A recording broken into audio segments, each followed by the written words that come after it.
Carla's comments to start everything off, okay? Do you have to? Go ahead. Yeah.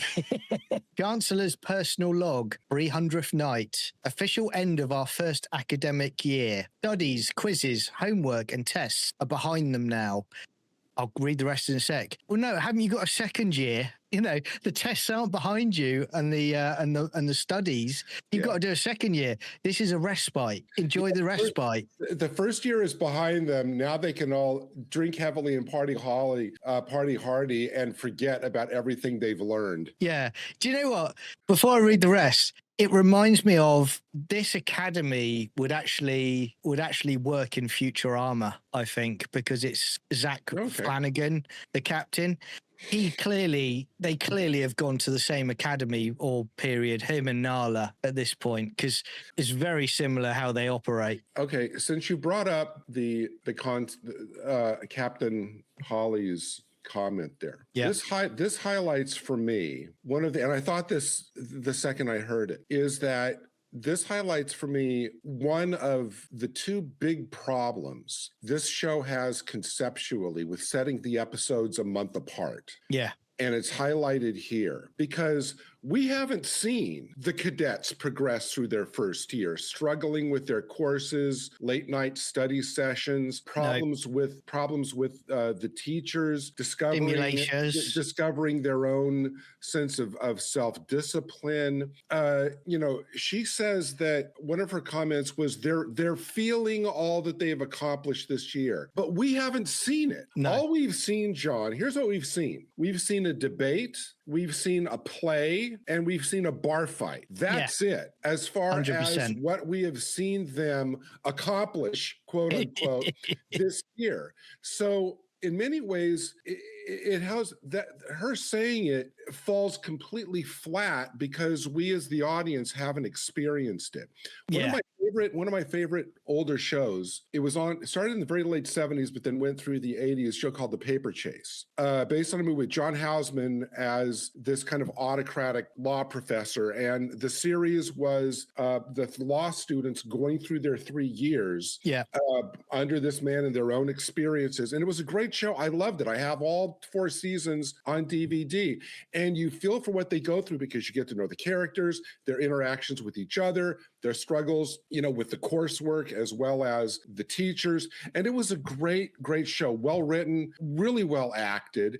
And that's what I was thinking of when I hear Captain Holly said, oh, they've struggled. And it's like, I'm going, no, please. Well, you're absolutely right. And again, she also says here, she says, official end of our first academic year, studies, quizzes, homework, and tests are behind them now. And what a great feeling that tonight we all have something to celebrate. We're en route to Beta Z to rendezvous with the Federation fleet for the dedication of our new seat of government, our new era. For the cadets, things are starting to return to the way they were. A sense of connection, even joy. They're finally feeling all they've accomplished this year. So am I. What have you accomplished, Nala? You've got a cadet killed. You've walked barefoot. I suppose technically she's learned how to sit in a chair for at least 10 minutes this year. Which we also get again in this episode, John. If you remember that.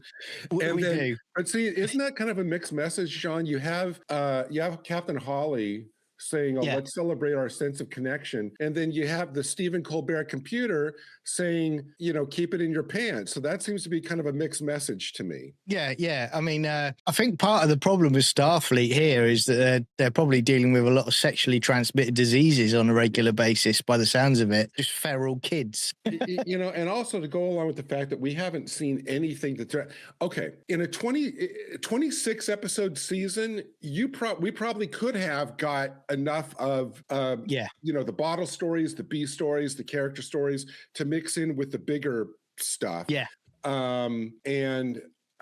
would have made it seem like, okay, we've been 26 episodes with these, kids. We've gotten kind of know them. It's the end of the first year. Fine. Yeah. In 10 episodes where 2 of them are therapy episodes. Yeah. No. Well, 100%. And John, also, I just realized this. sorry to interrupt. That's right. We're talking about, we've been with them 10 episodes. At the moment that Captain Holly says that, we've only been with them for 8, if you think about it, because she says that at the start of the 9th episode.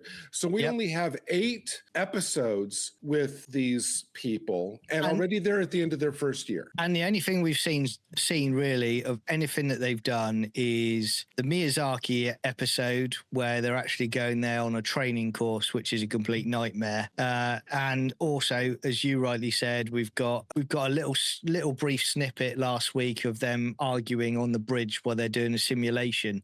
That's pretty much it, other than the Doctor in the first episodes having them sat in his lab while he's teaching them things. That's the lot. Yeah. But then we get through that hallway scene and you've got Genesis all smiling and we actually bonded over, right, why am I going to become part of your house? And again, I know I'm nitpicky here, but one error that Jaden says, he says, the Roostai is the Klingon bonding ritual. Together we drink from the same bowl and we speak the word or whatever it is, to honor each other's existing families, even as we step away from our past and embrace our new chosen family, our new life here in Starfleet. In this 300th night, it is my honor to invite you, my comrades, into my home. That's wrong. They've written that wrong. It should be into my house. He doesn't have a home. What he's doing is just like Martok did with Worf. He wants him to become part of his house, all of these cadets to become part of the house. So he gets that wrong. So that's a little nitpick from me. John, wait a minute. Wait. Are you saying that Starfleet Academy got something from canon wrong? What are you talking about? I know, mate. I was surprised as much as you because this show has been on point with Star Trek lore right from the word go. It really has. And again, mate, we talked about it last week, but we're going to talk about in this scene as well another complete screw up with Sam's character in the writing. Sam, I actually don't drink anything. So last week she was telling us that she had underwear. Now she's saying that she can't drink. Now they don't know how they're writing this character, do they? At all. It's lottery. She could have, technically speaking, yes, she can't drink. But if you could at least mimic the motion of kind of, you know what I mean? Yeah. As like symbolic, yeah, exactly. That's fine. I don't know about you, John. Would you want to? I think you did a very valiant effort in pronouncing all of that Klingon correctly, by the way. But I don't know if I'd want to belong to a house where I had to learn a language like that. No. And you know what? I'm going to back up something you said last week. And you said last week about, and we got some flack for it, where you said about the fact that Kyle, Jaden's boyfriend, is a one-dimensional gay character who is just never fleshed out or developed in this show whatsoever. That's right. Here we are in a scene where Jaden is inviting people to become part of his family in his house. Kyle is nowhere to be seen. So again, it backs up exactly what you have said, that character is a one-dimensional cut and paste gay character for representation. There is no development whatsoever. And I would be amazed if he turns up in the finale. In fact, I think he's probably gone now. See, Kyle, well, first of all, Kyle started out as a one-dimensional character, and then he regressed basically to like a half-dimensional character. Yeah. And now by this episode, he's a zero-dimensional character because he's not even there in a ritual where his boyfriend is bonding with, maybe they have a different kind of bonding, is bonding with, his selected friends. And also, wouldn't technically be speaking all the cadets in the academy be his comrades? Once again, why is he only selecting the privileged few, as his comrades? Again, it's lazy. And then we get to the next scene, mate, where we get Tamara and Caleb in an awkward lift. Again, here's a sub point to the point I made before about the problems with setting the episodes a month apart. This isn't my big second problem. It's kind of a sub thing of my first problem. Yeah. This show, it makes no sense that certain situations or conversations would sit for a month so that they can have them in front of us for our benefit as the viewers. It didn't make sense when after the Kawasaki or whatever incident, they they had Captain Holly would wait for a month to tell Genesis, "Oh, I just wanted to tell you, I thought you did a really good job there under pressure on the bridge." There's no way that would sit for a month. And here we have an awkward. It's been a month since the play, and now they're talking like that was just yesterday. Oh, they would be a lot. They would have seen each other a lot over the course of a month. Yes. This might have been their first or second conversation after that play, but they wouldn't still be having this type of interaction a month later, but they have to because of the moronic decision to set these episodes a month apart. Well, even, without sort of jumping further into it, this episode, when we talk about the cadets, that episode last week that was, like you say, over a month ago in the canonical timeline of Academy, it's all complete bollocks, that play last week, because it's done nothing to integrate the team whatsoever. They still have the same flaws they had before that play. Nothing has been enhanced from that whatsoever. And it's just ridiculous. But like you said at the beginning of the story, mate, we get the digital dean, Stephen Colbert, again while they're in the lift. And this is the quote he says: "To those of you who are clearly in a party mood this evening, a friendly reminder that storage rooms are for storage only and are not to be used for storing yourselves so you can do other things. So please, store it in your pants." So I always wanted in Wrath of Khan just a little bit of the computer saying something like that. I don't know about you, mate. It enhances the story, don't you think? It just makes it pucker. It is. That line is going to be right up there with Engage. Yes, engage, or I have been and always shall be your friend, or the needs of the one. And then keep it in your pants. That will be a phrase that's right up there. Aren't these cadets, John, supposed to be, we were told in the first episode, the best of the best, mature and responsible. They're training to be part of reestablishing Top Gun Starfleet to protect their entire quadrant. Yeah. This is not that. This is a frat house with transporters. 100%. And, again, going down that, just jumping back to that first scene with the corridors where they're all dancing and partying, you're honestly telling me that they would be able to deal with an existential threat to the planet or the Federation? No chance. Yeah. They're done. They're dust. Yeah. It's just, what did you learn in the first year to protect the Fed? Imagine V'Ger turning up, with this lot. Screaming, there'd be urine all over the floors because they'd wet themselves down the corridors, shivering, cuddling each other. We're all going to die. Red alert, eat your comm badge. If V'Ger showed up, they would just send Sam out to deal with it. Yeah, that's true. Well, I still maintain, no, in this lot, season 2, V'Ger will be Sam, or that planet she's from is V'Ger. I wouldn't put it past this lot because it did look last week, their hologram planet, Kask, did look a bit like V'Ger-y when you go up to it with the shuttle. Please don't be true. Please don't be true. Now, we get to Admiral Vance again, okay? He updates Nala on Braca. So this is the quote from Admiral Vance, okay? "Chancellors, it's taken months to confirm our worst fear. We now know what Nus Braca stole from Starbase J19 Alpha. A few hours ago in Sector 953, outside the border of Federation space, he detonated a single particle of Omega-47, a synthetic variant of pure Omega, with destructive capacity in the same apocalyptic range. Either it was a show of power or a test run at a larger plan. Sector 953 was uninhabited, but space and subspace in the sector were shredded. It will be millions of years before warp travel will be possible there ever again." You go first. Settle in, everybody, because this is going to take a while to break down all the idiocy in that little speech from the president. But John, you go, you start. Okay.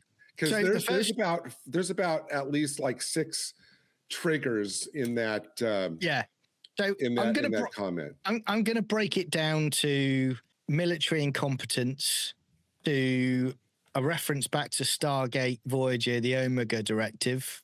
Okay. So first of all, I'm going to say you have only found out months later what they stole from the starbase by finding out that he's detonated a weapon. Yeah. Within an hour, I would be going, yes, the Omega Omega particle's gone. Why are you waiting months? Okay. Yeah. Absolutely on point. Every single thing you said. Yeah. The fact in a larger point, is there any beyond the after the Suzuki incident and between that and this, John, how does that admiral still have a job? Yeah, I put a notes down in my right here, and I put, not only should he be relieved of duty, but there should be a court martial. Absolutely.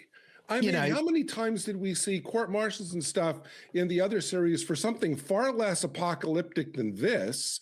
And yet, well, we know why, John, because they're not going to hire another actor to kind of come in, and because they don't think their target audience is going to think logically about command structure questions like this. But it goes back, mate, to what we said about during the Miyazaki episode, and we mentioned it then. We said, why is there only one ship defending a top secret starbase? That was, I have that, as you said, you have in your notes. I have that not only in red letters, John, but in yellow highlighted red letters. Yeah. So, okay, so the point, you were exactly on point. This is, if I remember correctly, because I'm never going to go back and rewatch it. This was like a top secret a testing station. It wasn't a star base, right? It was like a top secret testing station, whatever. Yeah. And you're exactly right. It takes them months to figure out what was stolen. It was a science station. So sorry, not star base. It's like, the little, like you have in Wrath of Khan, that sort of like regular one in Wrath of Khan. So, I mean, beyond the simple absurdity of that statement, wouldn't something as you just rightly said, wouldn't something as potentially catastrophically destructive as a synthetic omega particle be the very first thing that you would check? 100%. 100%. To see if it is there or not. I mean, that was just, and then beyond the conceptual idiocy of what he was saying, we have badly written comments. Like, I laughed out loud when he said, it will be millions of years before warp travel will be possible here, if ever. Well, millions of years seems pretty ever to me. You know what I mean? It's like, as far as that is ever, you might as well be saying forever if you're talking about millions of years. You basically, at this point, you should be developing a Stargate, because you're not going to have interstellar travel whatsoever. Certainly for that sector of space. But again, in this episode, which I find staggering in the same sequence, and I'll get onto some more quotes in a minute as well, they actually completely knock and completely write over the burn. As they say, this could create a second burn. Yeah. Absolutely. You could have had the Omega particle. I still like my Romulan theory that they did it because they don't use dilithium.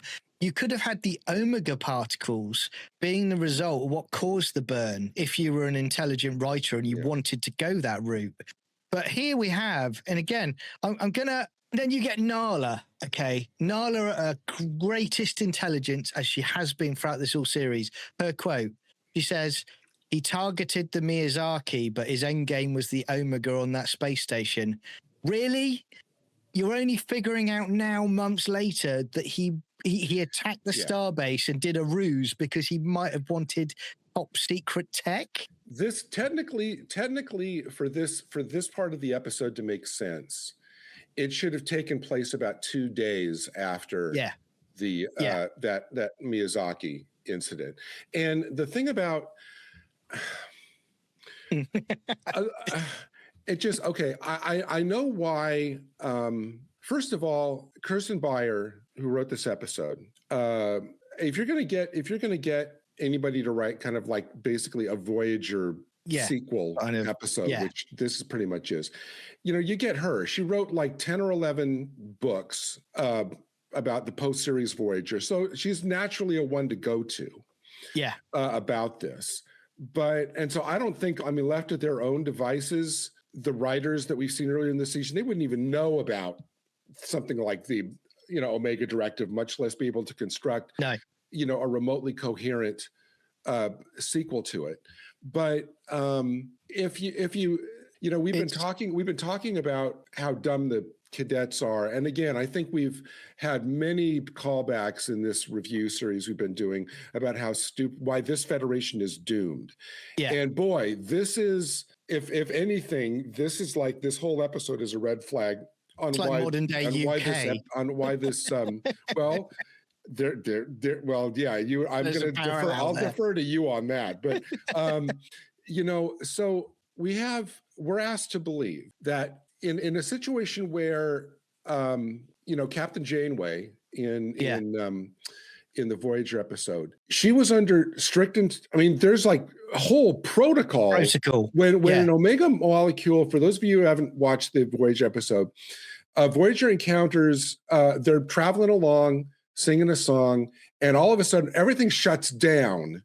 Yeah. And this Omega symbol shows up, and Janeway freaks because she knows what's going on, because the protocol for all ships is that whenever an Omega molecule is even suspected of being discovered, the whole thing shuts down. She goes to her cabin, inputs behind closed doors the protocol to get whatever, like the detection, the analysis, whatever. And then if she was in Federation space, would call in kind of a specialized kind of like strike force, whatever, to come in and deal with it.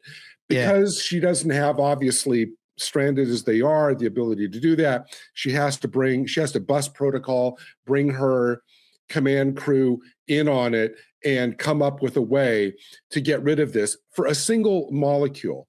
And so they're basically, and nothing, even concerns about the Prime Directive are overshadowed commanded to be overshadowed by dealing with this Omega particle. So she's basically, so my point is that, so she's willing, anybody can be sacrificed in dealing with this molecule of Omega.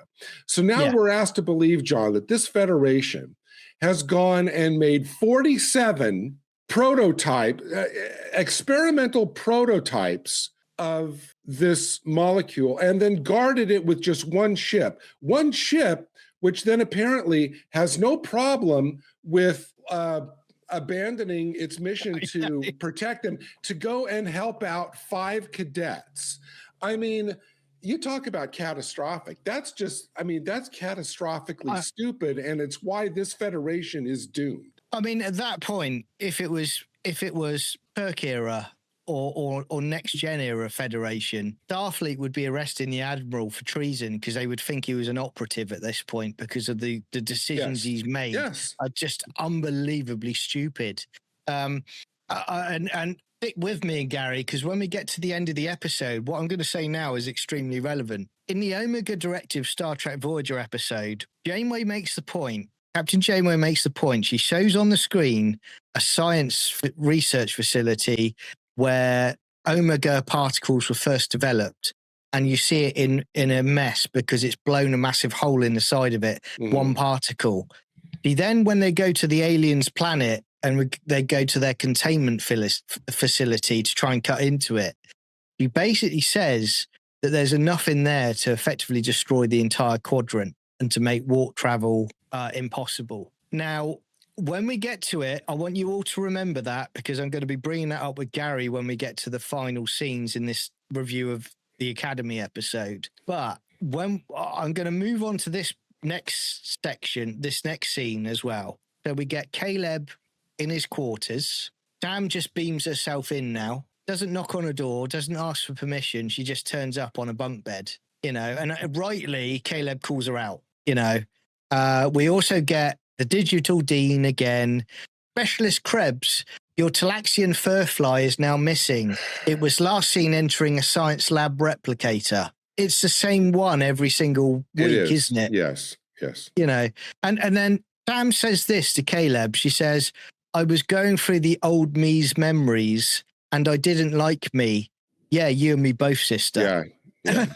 But she also says, going through the old me's memories. Well, they're not even watching what they've recorded from the previous episode because it's established. She's got two memories. She still has the existing memories, but she's got memories of a childhood and being raised by the Doctor on Cask. So again, we've got no chance because they're not even following their own scripts and their own stories. Well, you're exactly right. And one of the things, I mean, how many times, John, have we mentioned that it's clear that the writers from episode to episode are not looking at what everybody else is doing? And I've got to say, mate, I said this, and I had this debate in the first episode, first episode where Caleb breaks into the comms facility on the Athena, and he's punched in all his codes to send a message to his mum. Okay, we get a response back. We get Bracker turn up, who basically says that he's hacked the code, even though in the beginning of that first episode, his mum has already said it's going to be their private communication. Their private message, their own code, right? Now, I remember Brian saying, and I agree with where Brian was on episode 1 here. He said she's going to be the big bad at the end of the season. That's how Bracker's got the code. Promise me we'll come back to that because I have definitely thoughts on that. Yeah, exactly right. Same here. So you're telling me, in this scene, Sam helps him to remember the planet. One episode to go, you're trying to bring in this new almost dynamic where there's tension between Genesis and Sam for no reason whatsoever. Okay, here's what made me laugh about that scene. First of all, two quick thoughts. One is I've got to admit, if I had to compare the Sam 2.0 to the other character, the fact that maybe here's what, I put this down solely to spoiler. There were some things I actually, some bits I liked about this episode. They are all almost solely down to Jonathan Frakes being a better storyteller as a director than any of the other directors for this entire season. So, but even he can only do so much when a script has such massive gaps in it. So I put down her playing or seeming to play in the scene that we started off where she's Jeannie and she blinks into the cabin. And she's like playing it like more buttoned down, like, let's get to business and everything. I put that down solely to Frakes telling her how to play that scene. But we didn't, I know we've covered the Jaden scene. John, did you laugh when the fact that, okay, Jaden has gone through this important explanation of how much this means to me and my family, and having you comrades here for this holy moment where I give you, the broth of brotherhood or whatever it is they're going to be called. And yet the two girls then choose that moment to get into this pissy little cat fight about not who's going to room with each other. It's like, ladies, you're in the middle of what to your friend here is a very solemn ceremony. Could you not table that discussion maybe for a few minutes until after this is over? I laughed out loud. I thought that right there tells me that Genesis and Sam both need to retake their cultural relations course during the first year about like what not to do during when you're present during important cultural ceremonies. 100%. And again, this, correct me if I'm wrong, but this is meant to be for cadets, what, sort of 19, 20 years of age approximately? Well, yeah. But wasn't there supposed to be like, was there a line they're supposed to be like 17 or 18 or something? Yeah, no way they're 20. No way they're 20. It's played like they're early teens at best because of all the, but see, that's the problem. That's the mentality. That's the confusing part, John, where you have actors who are in their 20s trying to play teenagers. I mean, I gotta say as well, we then have the tactical geniuses of the two chancellors looking at star maps as well, and what is it? The chancellor of the War College says no Starfleet vessels will be allowed outside our territory until we've ended the Venari Rail threat. Again, proof, and I think you've said it yourself, proof that the War College Chancellor should be running this whole thing. 100%. But, and we'll find out later as well, it's like military strategy on our planet today. If the United States was, say, attacked in one corner of the world, they wouldn't bring all of their ships back to the United States and their naval power. They would keep them there, but they would put a defensive strategy in place for protecting the states. You don't suddenly decide, right, oh, we could be attacked. We're going to bring every ship back from exploration, back from the outer edges of the quadrant. We're going to which wouldn't be practical. Space. Wouldn't be practical. Yeah. Because even after the burn, you're going to have, even with the burn, you have, and this is going to be a problem that we're going to have to bring up again when we talk about when they reveal what the actual plan is. Yeah. The Federation is, even with the burn, even with the burn, the Federation is like spread out over a massive area. Yeah. You may have worlds that can no longer, be in immediate contact with, in terms of getting there, with other planets in the Federation.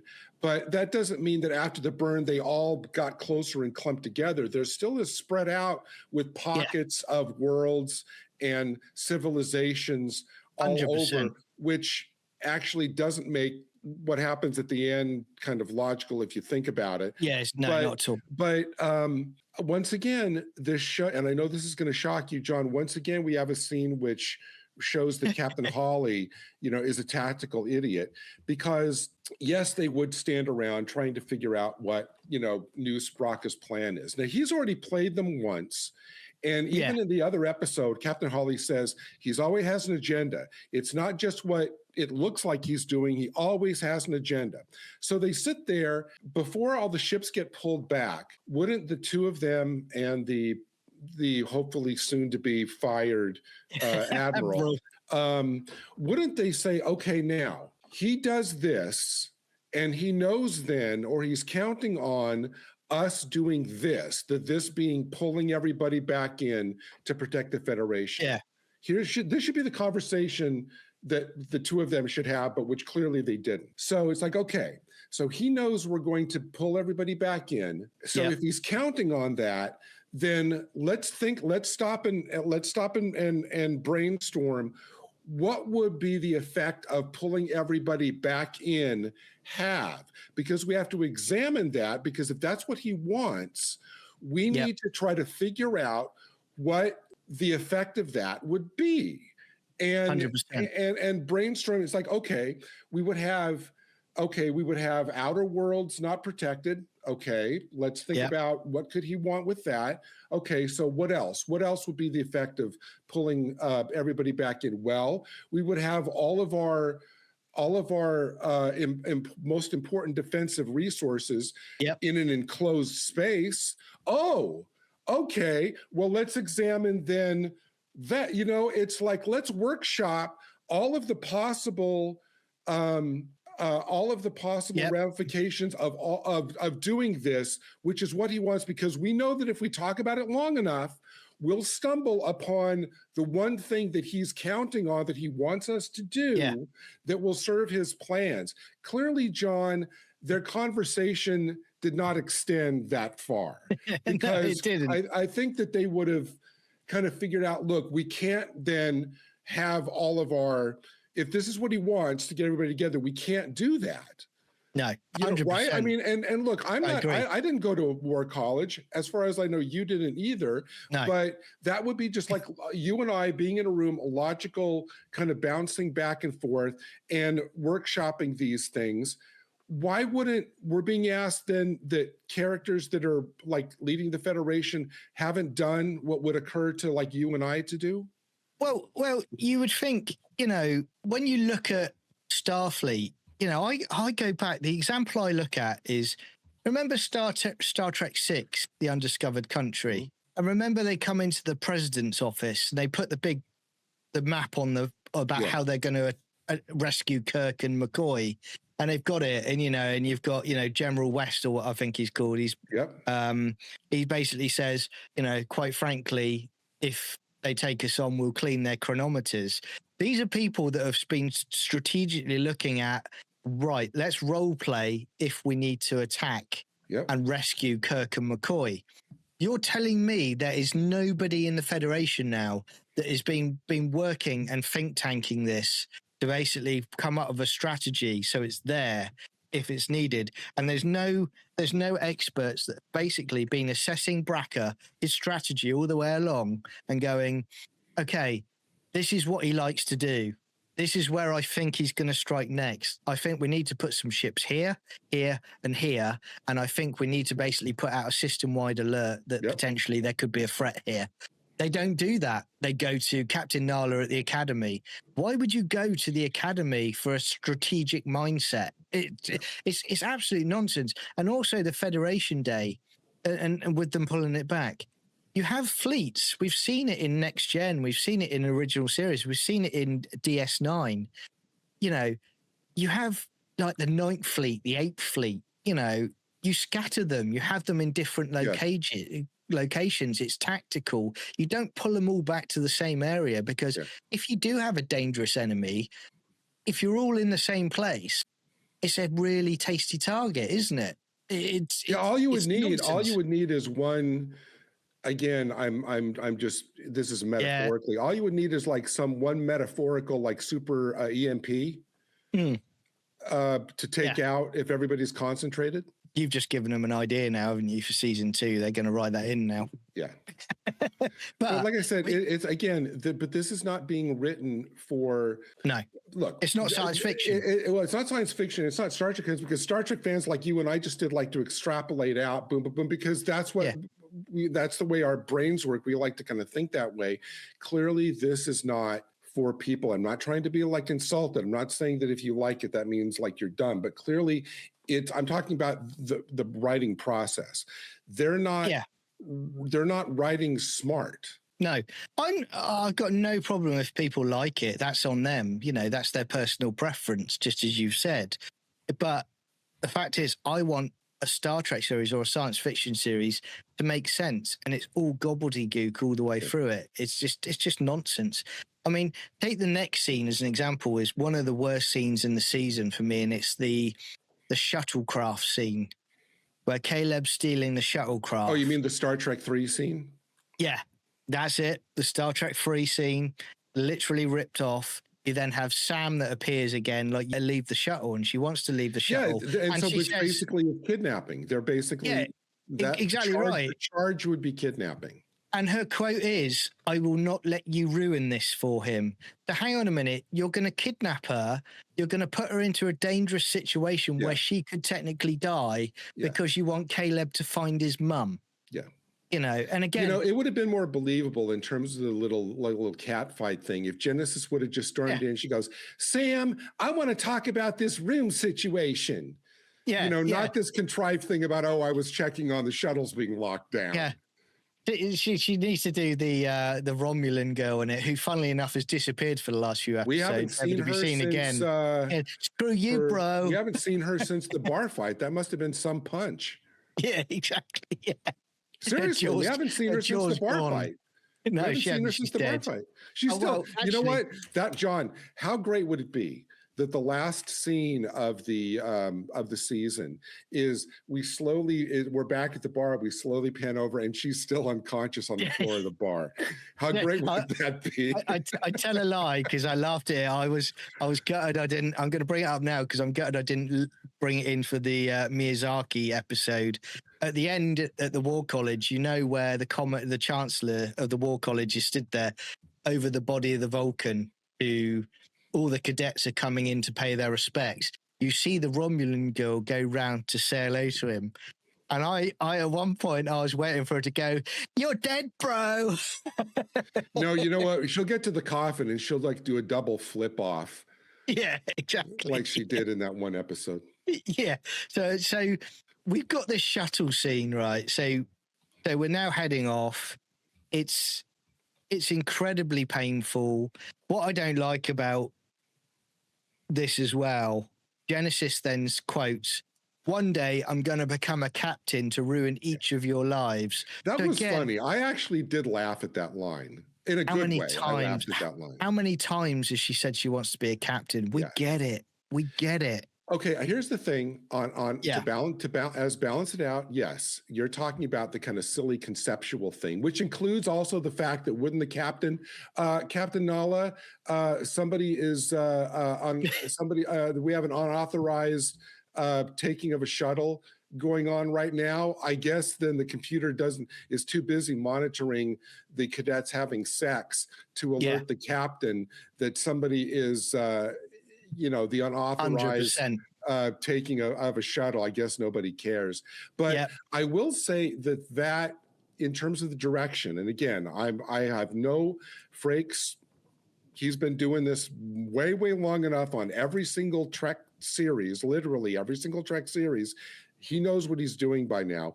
I would say that even, yes, John, I agree with you. Conceptually, it's very silly. It's kind of a ripoff of Star Trek 3, but it is, in terms of the movement and the direction and the kind of controlled chaos of that scene, it is,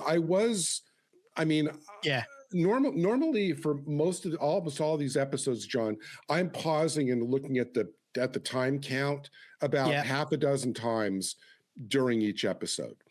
This episode, I really didn't do that because, for the most part, and I lay it at Frakes' feet, I was kind of absorbed in how the story was being told, and I thought his directorial handling of the theft scene, I thought wasn't bad. Yeah, and I'm going to quote something else in the same scene. Okay, Sam. There's a trans-warp tunnel that was not a Jonathan Frakes choice. That was a Holly Hunter choice that she told Jonathan Frakes she wanted to do. And Jonathan Frakes probably thought to himself, whatever, I'm not gonna plant my flag on this hill for this battle. And he went, okay, Holly, that's fine, whatever you want to do. It had to be something like that. There is no way that Jonathan Frakes would stage a scene like that where the captain hops up on the console. Wouldn't it be great if she hopped up on the console and the computer started going alert, alert, alert, and she has to hop off because her butt set off something. But there is no way that Jonathan Frakes framed the shot like that. I blame Holly Hunter squarely for that. Jonathan Frakes would have been saying to her, straddle, don't sit. That's what Jonathan Frakes would have done. Good. I never thought of that. But you're absolutely right. He would have done that. But don't you think? Do you think my guess is kind of right there? 100%. I think you're right, and I'm going to repeat to you what I actually said to Brian. If that had been me piloting that ship and she'd done that, I would have taken the inertial dampeners offline and I'd hit the brakes. So she was just a blood patch on the viewer. Right in front of everybody. That's how I feel about Nala. Go. That's how I like my Nala. Just a congealed blood patch. See, that undercuts a choice like that. Again, not Mr. Frakes, who I have 110% confidence. Well, if you're playing it for his directorial choices, it undercuts everything. Her doing stuff like that. I saw that and I was like, for crying out loud, she can't leave it alone for 1 week, can she? She just can't help herself at this point. And John, lest we forget, we also get the whole. I'm pulling. Yeah, I know. So I know. I'm not as adept at it as Holly, but we also get like a close-up shot of that. I will say the redundant bridge crew who are clearly digging for food out of food bins now because they're unemployed. I do feel sorry for that, especially the overweight woman in the first episode, because she's probably scavenging for food in bins right now and going, this could be a teachable moment. Yeah, she's running around the academy trying to locate another teachable moment. Yeah, exactly. So we get back to the planet. Okay. Caleb's found his mum. Okay. Great. We're really happy. We're so delighted by that news. And then she says to him, I had to assume that the Venari role had compromised our channel. It doesn't matter. When he said it took him a long time to figure it out, I'm stupid. Well, you set up in the first episode again that it was just a private communication for you two. You were teaching him the stars, the planets. Right. to remember it, to make sure it goes into his brain, that only the two of you. And I'm going to say, I don't know how you feel about this, mate. And obviously we've got the ending to deal with, but his mum is still the villain. He's going to be revealed as the villain in the final episode, without a doubt. Okay. I've been kind of parsing out, well, okay, if that's true, does that track with this, this, and this?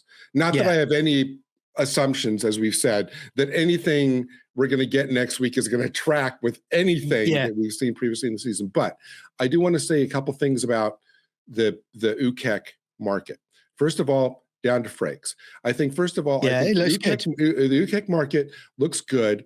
I was reading this interview with him after, because I really like it's clear. I mean, I know he's a good director anyway, but reading about why he makes the choices that he makes. Yeah. Clearly, I mean, this guy is a master kind of what he does.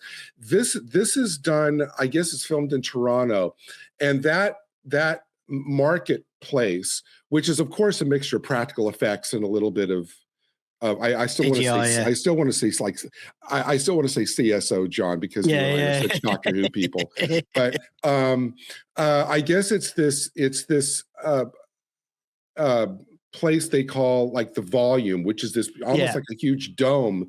It's like, I guess there's like 2,000 LED panels on the walls in this room, and on the ceiling there's like 700 panels on the ceiling, and you can adapt it to whatever. And they say it's kind of like their own like virtual holodeck almost, because these panels can create. Because the one thing I was noticing in this scene, John, the reason I brought that up, I wasn't really paying attention to a lot of what was going on in the foreground. I was looking in those scenes on the far background, where you could see like the long field of perspective, like way in the back, like things hanging and stuff. And I thought, wow, they've got the far perspective on this marketplace really well done. And then later on, I was reading about how they actually filmed it. So that was good. And I do want to actually call out again, props to Jonathan Frakes. I thought the way he staged the reunion scene, in that we get their whole reunion just through their eyes. She is a villain. She's either above Braca or she's on par with Braca. They're in league together. And then what's going to happen at the end? Caleb is going to have to make the emotional choice between Nala and his mum. Yeah, that's all. The whole thing about, I totally agree with you. The whole scene that was staged, and I hope we can take a minute to talk about it. And I think she in just a moment. Well, okay, so I'm going to not jump ahead and stay focused. So I think you've laid out the possibilities.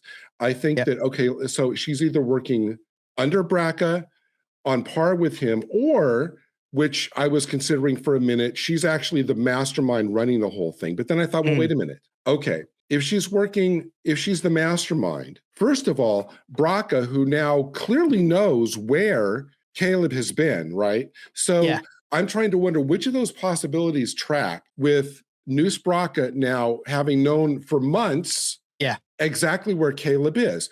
Does it make sense? So I thought, okay, if Braca's working for her, she's the mastermind. Clearly, he would tell her, and she would make a beeline to contacting Caleb at the academy. So the fact that I'm trying to figure what tracks with Noose Braca knowing that Caleb's at the academy. It doesn't track if she's his boss, because he would tell her, and if it found out that he knew and didn't tell her, she'd kill him in an instant. So it doesn't track. That doesn't track. If they're on par, like you just said, or if they're peers, then again, why wouldn't he tell her? Yeah. Again, if she is working for him but under him, that tracks, because he would basically hold that knowledge in reserve, for the moment that most benefited him. That's and more likely. Maybe this whole thing has been a ploy for some reason to get her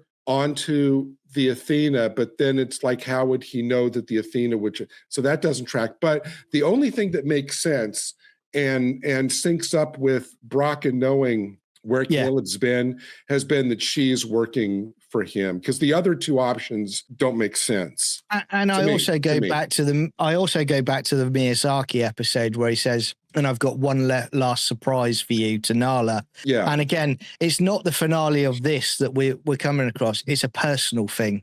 Yeah. So it's gonna be that thing that, yeah, Caleb will have to choose between the two. I can see that now. But also, you know, as we get that, as I said to you, in this episode, when she goes off to try and get like a shuttle for her and Caleb, I think that she's tipped off the Venali Rao about the cadets. It's her, because she's gone. And then when she comes back, when Darum is being punched in the face and they spring to rescue them. Yes. The woman Venali Raz actually don't. No, do. How did you evade sensors? And then Tamara then responds with, if you increase the pressure in airlock B by 0.029%, it blocks life signs. And Nala says, well, that's a design flaw. And at this point, I'm like, someone give me some Romulan ale. I think give me some Romulan ale. I think that's the princess doing her, maybe I'm giving too much credit, but I'm trying to peer into the writer's mind. I think that's the princess doing her little Kobayashi Maru moment to where she thinks outside the box and expose something. My question to you though, mate, is has she jettisoned Tamara and Jaden though as well? Because in that scene she goes, go to my quarters and stay there and stay out of trouble. The quarters aren't in the wings. The quarters aren't in the wings, are they? We don't know that. So that's why I'm asking the question. I guess she gets them to leave the bridge, and the doctor says, I will be monitoring your life signs. Yeah. So she's not in that section. John, why are you forcing me to try to defend and come up with possible explanations for all of your very good points? I think, first of all, story-wise, clearly that was a way to get Tamara and Jaden to position them for the finale. Yeah. Clearly, because they want all the cadets there for the big finale. So they had to get them on the ship some way. Everything else is a contrivance that just serves getting them 100% on the 100%. Ship.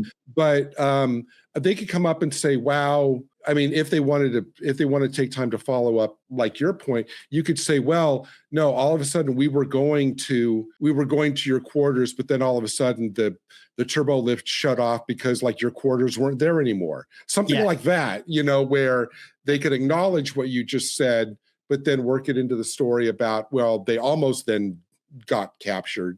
But I mean, your points are valid. Yeah, and let's get on to the final part of the episode. So they're returning to Federation space, and they suddenly realize that they warned Vance earlier because they saw some Omega mines in certain areas. Yes. But all of a sudden, the Omega mines have completely surrounded the entire Federation space.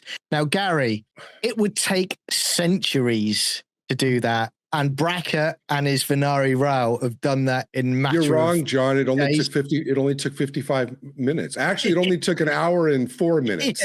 Actually, John. So bad.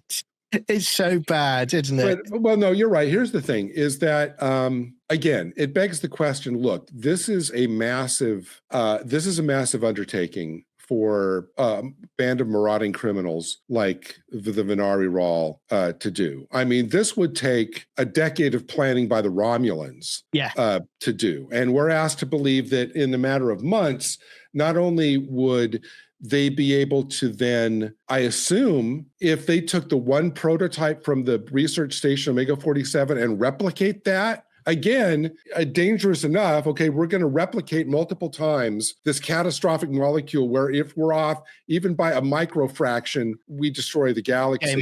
But we have to replicate enough of it in order to, do this. But I don't think, correct me if I'm wrong, because you've really kind of done a very commendable deeper dive. Honestly, you've done a very commendable deeper dive into the specifics of the script than I have. But it's not that I don't get the impression that Noose Braca wants to detonate it and kill the Federation. He just wants basically to corral them, lock it off, and pen them in. So it's not that the mines, that there's enough mines to form the wall around. It's just the sensor fields that will trigger the mines have to have to overlap enough to where, and don't they say something about like the sensor fields extend by like a light year a piece or something? It's like as long as the sensor fields from those mines overlap enough to create, that's the impression that they were trying to say. Yeah, right? and I would, and you're right. And also, what makes no sense, and I'm going to bring it in here, the Omega Directive, Star Trek Voyager. What I said to you earlier about in that episode, in that containment field on that planet, there's enough, Janeway says, that could wipe out a quadrant.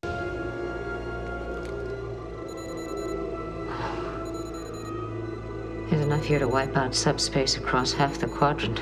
Wipe out that area of space. Right. They have mined with Omega matter the entire Federation area. They've encircled it. Now, Janeway says in the Omega Directive, she said, Federation scientists theorized that Omega originally existed in nature and it was not artificially created, and it was involved with the Big Bang. So if you had all of that stuff surrounding the Federation, it would wipe out the universe.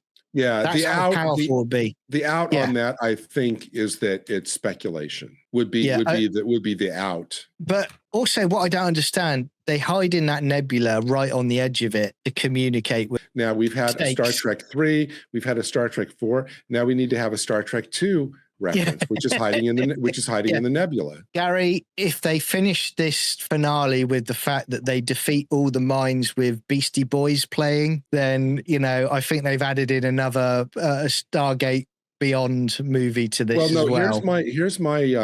Here's my theory is that I think Darum's glitter vomit is going to nullify the Omega effect. So he's going to barf on one of the mines, and it's going to deactivate. So then the whole episode will be them keeping him drunk enough to keep barfing. No. They'll be feeding him bananas and alcohol to drunk enough.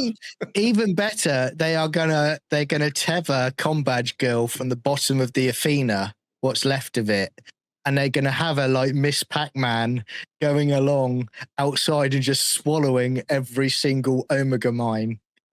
Oh, how dare you! Don't cancel it. We're just joking. We're just joking. Don't cancel us. I do think at the end, again down to Frakes. I was kind of impressed, even though the scale is massively wrong, I think. Yeah. I was impressed by the effect that Frakes was going for, which I think overall was kind of effective one for a cliffhanger of the pullback. There's only so much you can do with a bad script, though. That's the thing.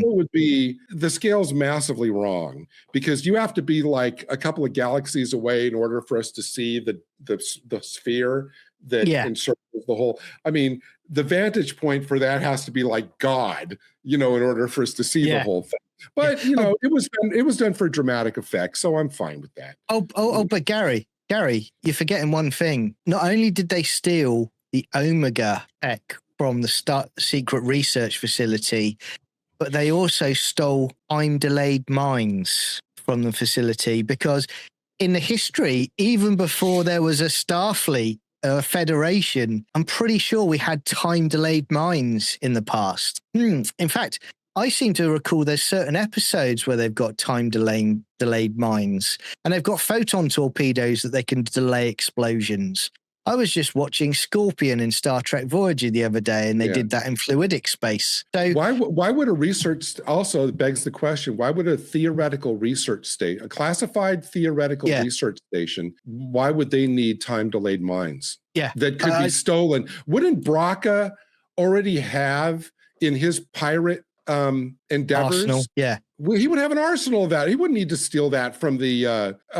Exactly. It makes no sense. And again, when you look at it now, and this is the problem with Kurtzman Trek, and certainly in the 31st century, you look at that map and you look at the Federation. The Federation is basically the only superpower left in that quadrant. Yes. With the exception of the Venari Role, which is now an empire out of the blue. So they mentioned there's a little Klingon area, and there's also a Romulan area that I think they also referenced that has been taken over as well. So they literally they don't have anyone but besides the Venari role that threatens the Federation these days. Again, there's no stakes in the 31st century. They've created this pirate that's suddenly become so powerful because, to be fair, if I went to the 31st century, the Federation as it is now, I would probably be running the universe right now. After this season is over, I read some kind of interview which says that all the writers were in constant communication with each other about what was going on in their episodes. I would call total BS. Yeah. There is no way that, because if they know they're working toward this episode, there's no way that they would still say some of the things about the Venari Rawl they said in the first episode and in Giamatti's last episode, because none of it tracks. And again, I put that down to, once again, I know we're wrapping up, but I put that down to the fact that, as I said either last week, the week before, the writers this season are clueless about how to world build. And because we're only have 10 episodes, we don't have the time to, I mean, they could, at a 26 episode season, you could pepper in references to the Venari Rawl being a constant threat. Oh, we've heard now they have these mines. Oh, now we've heard they've just done this. And you can pepper that into totally disconnected episodes and build it up to where 100%. You can see it all track and build that they're building towards something, boom, boom, boom. But with 10 episodes and wasting time with two therapy episodes, you get this kind of massive logic disconnect where things just don't track and don't make sense. 100%. 100%. I mean, just before we go to sort of giving it a score out of 10, mate, I'm going to give you another quote where Caleb's mum basically puts down Darum, sneery, because she says, the Venari Rawl are everywhere. And Darum says, rightly, is this a formal occupation? And Caleb's mum responds with, formal doesn't work that way. They just take. Well, that's a formal occupation then. If they're coming onto a planet, annexing it and taking it, you can be the insufferable cow that you are. But again, the writing is atrocious. It's like, just to try and make us sound big time, it's like, it's ridiculous. But on that note, mate, what would you give this as a score out of 10? All right. My score is total. Well, okay. I've sung the praises of Jonathan Frakes throughout this episode. I can't imagine the train wreck that this episode would be if it had been directed by, say, one of the other directors. They'd be like the director of the laser tag episode, for example, like something like that. So everything I think memorable and everything engaging to me in this episode was totally down to Jonathan Frakes' influence. So there's that. I do think that Tatiana Maslany, I think, have a solid performance. Their recognition scene, the scene where they're standing next to each other, and I think the mother-son dynamic is really, really well played. He's doing this stuff. She's looking at him with pride at what he's accomplished. She's protective of him. All of that. I think all of that's played well. This look on her face when she sees what's-her-face, Holly Hunter, come in at the end. So with Frakes, between Frakes' direction and Maslany, and I actually think that Caleb is, who out of all the cadets, I think, is the best one acting wise. I think he's very watchable. Boy, he's above them. I mean, but then again, as we've said, that's all balanced against a script. And I can only imagine Jonathan Frakes' expression when he read this script going, what am I going to do with this? There's only so much you can paper over. It doesn't, but see, it doesn't totally balance out, so I can't really give it a 5. So I'll give it a 4. Yeah, I'm the same with you. I'll give it a 4 out of 10. I think at least in this, the positives, I would say, at least in this episode, something was happening. Something that kind of felt Star Trek-y. Yeah. And again, like you were saying throughout the review, because they're riffing off of former movies. That's what they're doing. And again, like you just said there, that's probably why Jonathan Frakes went that route. I can't speak for him, but in my opinion, that's probably why he did it, because he's like, maybe I need to riff these because I need to try and, polish a turd. I mean, the script is awful. The script is terrible. And again, we've done 9 episodes. We're about to go into the 10th. And again, I don't care about any of these characters. I'm not invested at all in any of them whatsoever. You know, they can clear off into the sunset and play toxic, non-toxic, as far as I'm concerned, till the cows come home. So John, to wrap up, give me like one prediction that you have for the finale. The finale. Okay, so I'll give you 2 that I think are going to happen. 2, the cadets are going to be the heroes of the Federation. They're going to defeat Braca and the Venari Rail. Yeah. They're going to get commendations for season 2. And then I also think, as I said earlier, Caleb's mum is a villain. He's going to have to choose between Nala and his mum. Yes. That's going to be his emotional issue that he's going to have in that episode, the crisis. And then what I also think is going to happen, because it's like a magic wand in this series, Caleb's mum is going to use programmable matter in some way. And likewise, Caleb is going to use programmable matter to reverse it. Very, very, very good. You're right. That scene must have been a setup for something. So, props to you.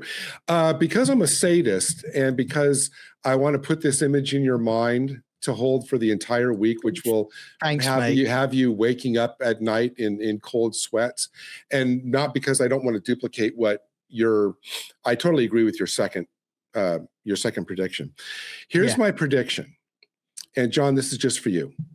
That because this episode we got the Star Trek II nebula, we got the stealing of the starship from Star Trek III, we got the ground landing from Star Trek IV. I think that next week for the finale, what we're going to get as the Star Trek V nod is we're going to have a scene where the Jem'Hadar woman comes back and does a fan dance to distract Paul Giamatti, and we will get the bikinied Jem'Hadar woman doing a fan dance. And John, that's just for you to be thinking about all week.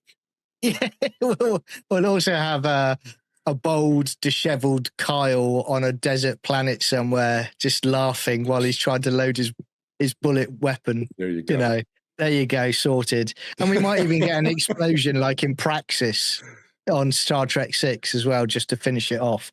But that's our review of episode 9. 1 to go. Was it a review or was it a post-mortem? Yeah, I think it was a post-mortem, actually. You're probably right. We don't want to be this way, but you force us to do this. Yes. But no, obviously, make sure you put your comments in. Just to let everyone know, normally we'll read out the comments on this one from last week, but I'm going to be combining it for the finale. So I'm going to be reading out last week's and this week's for the finale review. We're getting a lot of great comments, so please keep them coming, whether they are adulatory or accusatory. Please keep sending them in. Our lawyers are on standby, so feel free to say anything that you want to say. And I can't stress it enough. Gary's right. Please comment. Please like. Please watch the videos, because that helps the algorithm, help the channel grow. And again, me and Gary have said many a times, let us know in the comments or contact us on X. Our contact details are in the descriptions. Let us know if there's anything else you want us to review or discuss. Any other series or movies, we'll do it. Yeah, and it's good. but no. Until next time, look after yourselves. Take care. See you again. Bye.